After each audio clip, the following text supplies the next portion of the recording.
మహేంద్ర సింగ్ ధోని 43 సంవత్సరాల వయసులో కూడా చెన్నై సూపర్ కింగ్స్ తరపున ఐపీఎల్ ఆడుతూ వికెట్ కీపర్గా అద్భుతంగా రాణిస్తున్నాడు. ధోని ప్రస్తుతం కెప్టెన్గా కాకుండా టీంలో సభ్యునిగా కొనసాగుతున్నాడు. ధోని కెప్టెన్సీలో చెన్నై సూపర్ కింగ్స్ జట్టు 5 సార్లు ఐపీఎల్ టైటిల్ను గెలుచుకుంది. 10 సార్లు ఫైనల్కు చేరుకోవడం విశేషం. స్టార్ స్పోర్ట్స్ పోస్ట్ చేసిన వీడియోలో మహేంద్ర సింగ్ ధోని మాట్లాడుతూ, నేను వికెట్ కీపింగ్ చేయకపోతే మైదానంలో నేను పనికిరాని వాడినని నాకు అనిపిస్తుంది. ఎందుకంటే అక్కడే నేను ఆటను బాగా రీడ్ చేస్తాను. ఇది నాకు ఒక సవాల్ లాంటిదని అన్నాడు. అలాగే గత కొన్ని సంవత్సరాలుగా జట్టులో కొనసాగడంపై ధోని, నా ఫ్రాంచైజీ ఇలాగే ఉంది. మీరు ఆడాలనుకున్నంత కాలం మీరు ఆడతారు. వాళ్ళు కూడా బాధపడకు, నువ్వు ఆడుకో అని అంటారు.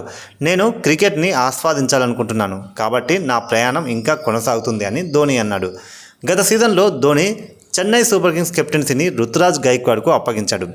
చెన్నై సూపర్ కింగ్స్ తమ ప్రయాణాన్ని ఐపీఎల్ 2025 టోర్నీలో చపాక్లో ముంబై ఇండియన్స్పై విజయంతో ప్రారంభించింది. కెప్టెన్గా కాకపోయినా మహేంద్ర సింగ్ ధోని ఫీల్డ్ ప్లేస్మెంట్లో చురుగ్గా పాల్గొంటూనే ఉంటాడు.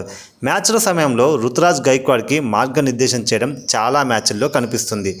జియో హాట్స్టార్ షోలో ధోని మాట్లాడుతూ, గత సంవత్సరం నేను రుతురాజ్ గైక్వాడ్కి చెప్పాను, 90% నువ్వు కెప్టెన్ అవుతావు కాబట్టి మానసికంగా నిన్ను నువ్వు సిద్ధం చేసుకోవడం మొదలుపెట్టు అని. అలాగే నేను నీకు సలహా ఇస్తే దాన్ని నువ్వు పాటించాలని కాదు, నేను వీలైనంత వరకు కెప్టెన్సీకి దూరంగా ఉండటానికి ప్రయత్నిస్తాను అని టోర్నమెంట్ ప్రారంభమయ్యే ముందు నేను రుతురాజ్కు చెప్పానని ధోని పేర్కొన్నాడు. అలాగే నేను మైదానంలో నిర్ణయాలు తీసుకుంటానని చాలామంది భావించారు. కానీ నిజమేంటంటే రుతురాజ్ గైక్వాడ్ 99% నిర్ణయాలు తీసుకుంటాడు.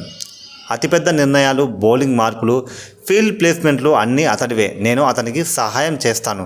ఆటగాళ్లను హ్యాండిల్ చేయడంలో అతను అద్భుతంగా పనిచేస్తాడని ధోని పేర్కొన్నాడు.